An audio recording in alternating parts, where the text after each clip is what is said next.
সচিবালয়ে অন্তর্বর্তী সরকারের ১০০ দিন পূর্তি উপলক্ষে আয়োজিত সংবাদ সম্মেলনে বিস্তারিত জানাচ্ছেন ক্রীড়া উপদেষ্টা আসিফ মাহমুদ সজীব ভুঁইয়া। সরাসরি চলে যাচ্ছে সেখানে।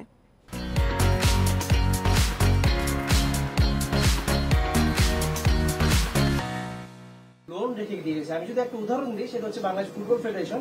সেখানে বর্তমানে নতুন কমিটি এসেছে, নির্বাচিত কমিটি। কাজী সালাউদ্দিন তিনি প্রায় 33 কোটি টাকা লোন রেখে গিয়েছেন।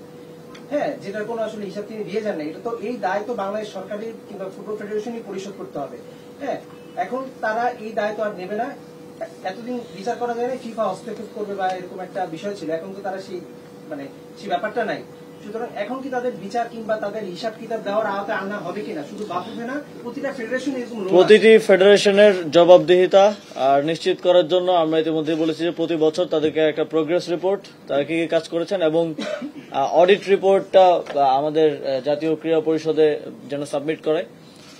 এবং নতুন নেতৃত্ব দায়িত্ব নেওয়ার পরে বিসিবি এবং বাফুফে উভয়কেই এক্সটার্নাল অডিট করার জন্য মন্ত্রণালয়ের পক্ষ থেকে আমরা নির্দেশনা দিয়েছি। বিসিবি ইতিমধ্যেই এক্সটার্নাল অডিট শুরু করেছে এবং বাফুফেও শুরু করবে, এবং সেখানে আর্থিক কেলেঙ্কারির যদি কোনো পাওয়া যায় তাহলে সেক্ষেত্রে আইনি ব্যবস্থা নেওয়ার জন্য আমাদের পক্ষ থেকে নির্দেশনা দেয়া আছে।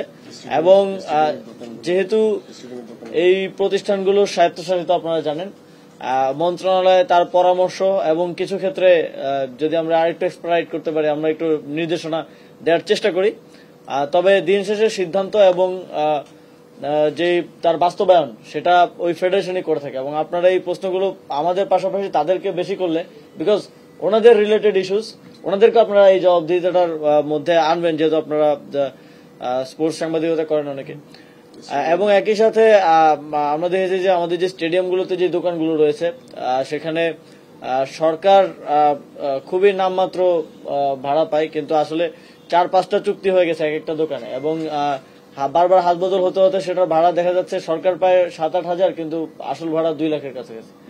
তো সেই জায়গাগুলোতে আমরা পরিবর্তন আনার জন্য আমরা একটা কমিটি করেছিলাম এনএসসি থেকে। সেই কমিটির প্রস্তাবনা দাখিল হবে বলে আমি জানতে পেরেছি, এবং সেই প্রস্তাবনার ভিত্তিতে আমরা সেগুলোর একটা ব্যবস্থাপনার সিদ্ধান্ত নেব।